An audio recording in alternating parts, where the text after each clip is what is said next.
na ko loxo dañ ko waxtaanee bu baax a baax alors Jérôme sànq maa ngi dégg ngay wax tey moo nekkoon li nga xam moo nekk conseil des ministres je ne sais pas ndax information yi génn ou pas peut-être.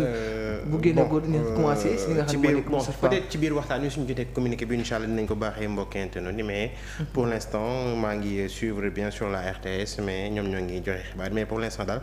on n'a pas encore mis le communiqué à notre disposition xam naa ci biir waxtaan dinañu dab incha allah. d'accord bu ñu dabee rek ñu daal di koy sotti ñi nga xam ne mooy ñoo nekk mbokk internet yi alors fu ñuy ko dooree mooy ki nga xam ne moo nekk Moustapha Diakhaté gannaaw kàddu yi nga xam ne nii yëkkati woon na ko jëmale ko si nga xam ne moo nekk njiitu réew mi kàddu yi nga xam ne ñu bëri jàpp nañ ni kat waruñu ko yëkkati jëmale ko si nga xam ne nii moom moo nekk suñu njiitum réew ba loolu tax sax di daal di koy yóbbu fi nga xam ne moo nekk Ndungu Sine waaye fu mu toll nii nag jàpp nañ ni le 2 juillet lépp dina leer même sax dégg nañ sànq ki nga xam ne moo nekk avocat am Maître El Hadji Diouf yëkkati ay kàddu na nga gisee mi mel tey gannaaw ba nga demee tribunal Jérôme. Bon il faut aussi le dire que c'est un dossier boo xamante ne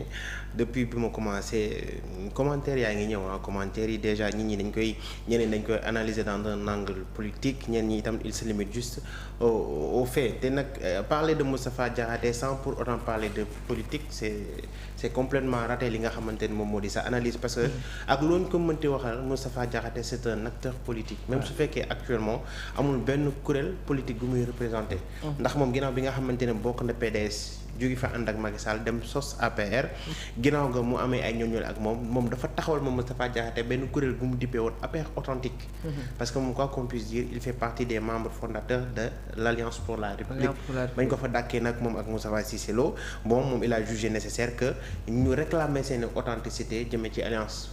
pour la République moo tax ñu créé woon APR authentique boobu mais malheureusement pour lui daanaka sax amul ci succès bi nga xamante ne moom la doon wër ginnaaw loolu itam moom Moustapha Diakhaté mën naa wax ni dafa rangé woon ay kàkkeem ci mbubbub homme politique bi nga xamante ne day wër réew mi ngir wutub ay ndombal tànk jëme ci wàllum politique moo xam maire moo xam député moo xam sax nga nekk élu local wala sax di wutub ndombal tànk président Moustapha Diakhaté il s'était plutôt retranché ci ay activités personnelles am waaye itam ci ay chroniques politiques yi nga xam ne da koy def ci chaîne yu bari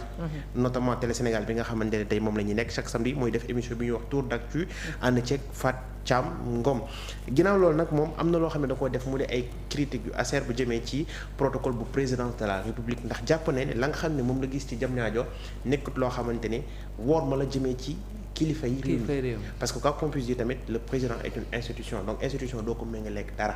donc Moustapha Diakhaté ti loolu la def critique daal di utiliser un mot qu'on appelle guignafia tey nag li jur coow li mooy bi mu demee ci kanamu àttekat yi procureur dafa wax ne dafa sax bon da doon xulloog sax avocat yi ba ñëwee wax naan guignafia su fekkee bu saaga na ko ku nekk wéer ngeen baal ma si kàddu gi wéer ci sa papa ndax di nga taxaw ci sa kanam papa naan ko guignafia donc en guise d'exemple parce que comme on dit un mot n'a de sens que dans son contexte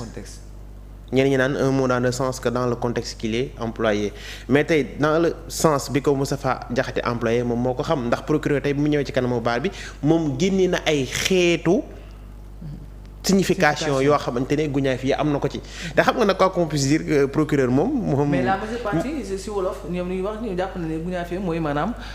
ku tekkul dara ku mënul dara ku tekkul dara maanaam dafa bëri ay signification voilà loo tax ñu ne la il n'a de sens que.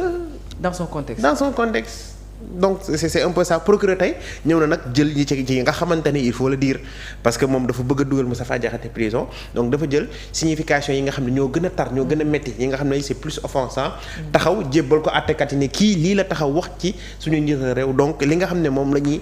teg ci kawam di offense au chef de l'État moo li nga xamante ne lu dëggu la te itam am na loo xam ne non bëri donc duñ ci bàyyi xel trop mais bokk na ci accusation yi ndax dafa am leneen loo nga xamante ne dañ ko méngaleeg ak président ak ñoo xamante ne dañuy jëfandikoo ay yenn ci ay prérogatives am maanaam des fois dañ ne président dina jël yenn ci ay ndogal yi ko yoon may sañ-sañu réew mi may ko mu koy dénk keneen comme par exemple tey moom président wax na ne bés ni ki tey jox naa sañ-sañ Ousmane muy signé ci sama tur ci jëmee ci wàllum nangam jox naa Momo muy signé ci wàllum nangam jox naa Jérôme mu yoreel ma sama kàddum nangam maanaam loolu ay sañ-sañ la yoo xam ne président moo ko moom mën na la ko daal di délégué alors que gis nañ ne loolu noonu nag suñu demee ci procès mën nañu wax ni àttekat yi mën nañ ko bañ a considérer cas de jurisprudence mooy bu ki nga xam ne moo di Bah Diakhaté ndax loolu lañ koy toppee woon ba tax ñu téye woon ko mais ca ginnaaw ga gis nañ ne effectivement il a été relaxé par rapport ak délit boobu noonu maintenant nag ci bosu ki nga xam ne moom Moustapha Diakhaté délit boobu noonu procureur da koo daal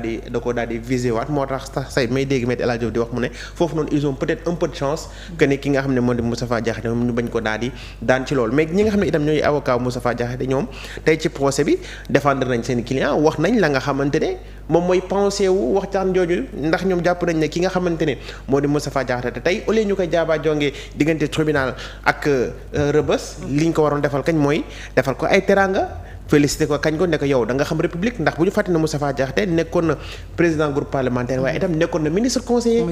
donc wàllum protocole présidence mën nañu wax ne am na lu mu ci xam ndax exercer na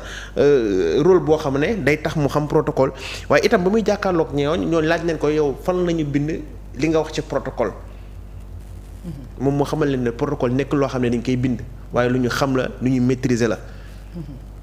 est-ce que tu comprends donc ci biir waxtaan bi amoon na loo xamante ne xëccoo la woon diggante bien sûr procureur ak ñi nga xamante ne ñoom ñu avocat léegi de façon globale li nga xam ne moom lañ mën a jàpp ci mbir mi mooy le dossier il est loin d'être fini parce que tey ginnaaw bi nga xamante ne àttekat yi déglu nañ ñaari pàcc yépp nag ce serait un peu prétentieux de dire que ne Moustapha Diakhaté du am condamnation ce serait un peu prétentieux ce serait aussi comme prétentieux de dire que ne forcément Moustapha Diakhaté dañ koy daal di condamner parce que itam il faut que ñu xam ñun sénégalais yi nga xamante ne c'est nous qui sommes ici au Sénégal ak ñi nga xam ne ñoo nekk bitim réew que ne la justice elle ne peut être manipulée